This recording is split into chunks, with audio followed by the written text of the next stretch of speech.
Hi, and welcome to a short video presentation on selection algorithms. In an algorithm, selection gives us the ability to make choices. For example, do I want milk in my coffee?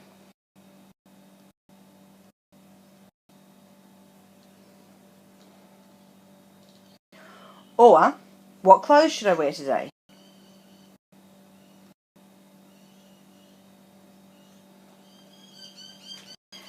Now, both of these questions have very distinct answers.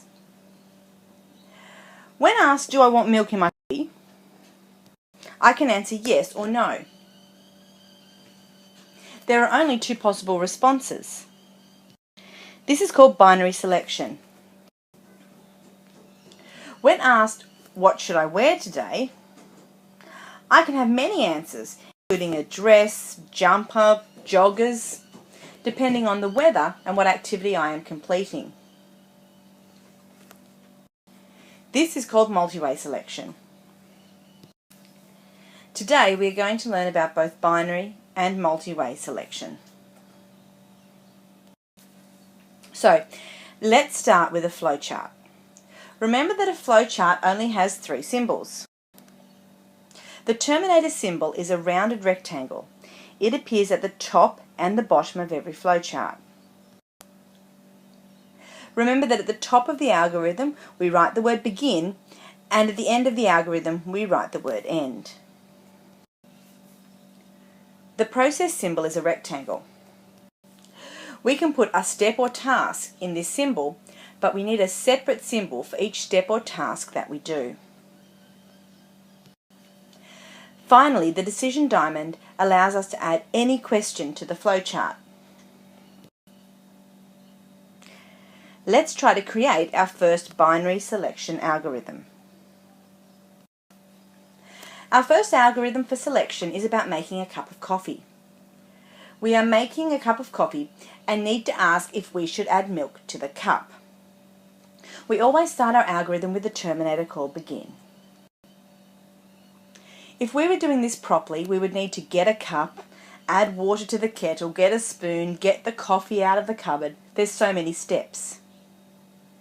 When writing an algorithm, we can show that there are steps we are leaving out by using the three dots called an ellipse.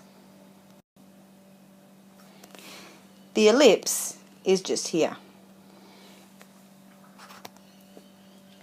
Our next step is to boil the water. Since this is not a question, we can add it to a process rectangle. Next, we add coffee to the cup and add water to the cup. Notice once again that we have used process rectangles for these steps. Now it is time to decide about milk. When asking a question, we need the question diamond. Notice that in our question diamond, we finish off the question with a question mark. Because we only have two possible responses, we make our lines come from the sides of the diamond, out here and out here.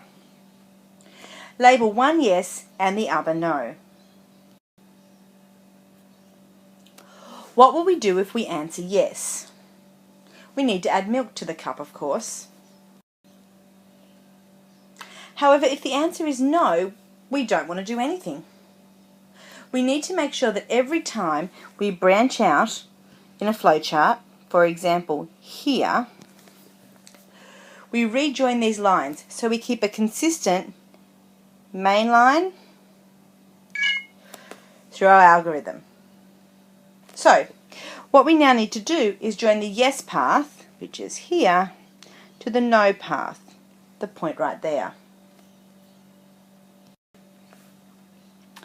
To end our flowchart, we add an end terminator. Done. Now that we've created a flowchart, let's design a binary selection algorithm in pseudocode. To help you with remembering your pseudocode keywords, I'll put them in capital letters. We start pseudocode with the keyword begin. Most of our keywords in in pseudocode appear in pairs. So we try to indent between keywords so that we can check we have them all paired correctly. Like in the flowchart, we are once again going to use the ellipse to indicate missing steps. Any steps that we have in our flowchart can then be converted to steps in pseudocode. So, we're now up to putting in a decision. The keywords for binary selection in pseudocode are if, then, else, and end if. And we can see them here.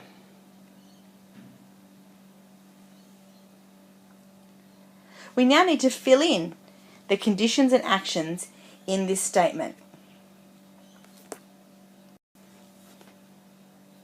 We need to replace the condition with our question, and our question was, do you want milk? So it appears here.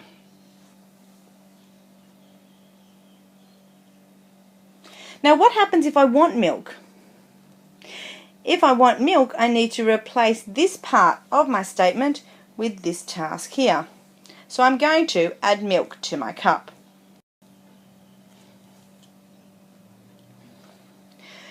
Do we have any steps in our flowchart if we don't want milk? Because the answer is no, we can actually delete this part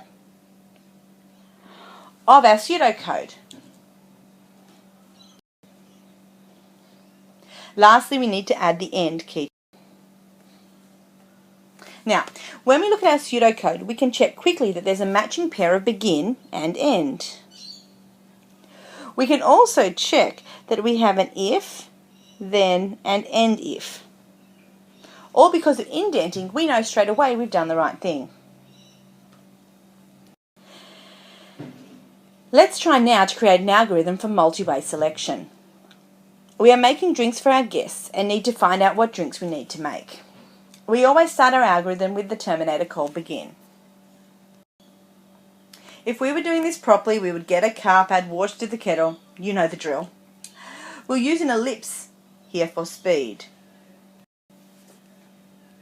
We'll now boil the water and add the water to the cup. We now have to ask our guests what they want to drink. Since we are still asking a question, we still need to use our question diamond. And there it is. Unlike in binary selection, in multi-way selection we can ask a question that has many answers. This means that we can't have our branches out the side of the diamond. Instead, we need a single line that branches from the bottom of the diamond. We are going to offer our guests coffee or tea. So now I write in these two options under my branching line. There they are. When we use a multi-way selection, we also need to account for people who pick something other than our options. Of course, our options here are tea and coffee. For these people, we need to have another response called otherwise. There it is. Now we need to add in the actions for each option. So if they want coffee, I'll add coffee to the cup. If they want tea, I'll place a tea bag in the cup. If they don't select tea or coffee, we need to do something with the cup because we've already added boiled water to it. So I think we should tip out the cup contents or empty the cup. We now connect the branching line through the choice to the process.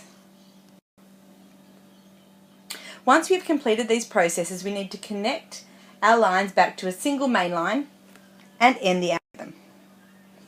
Perfect. Let's try to convert this into pseudocode. Start with the keyword begin, add an ellipse and add our processes flowchart. We now need to add a decision. The multi-way selection uses the following keywords: case where, otherwise, and end case. Our condition is the question we asked in our flowchart. What do you want to drink? Let's fill that in now. Our first option is coffee, so it becomes choice number 1. If they select coffee, we need to add coffee to the cup, and that's our action 1. Our second choice is tea. So we'll replace the choice 2 with tea and our action 2 with adding tea bag to cup.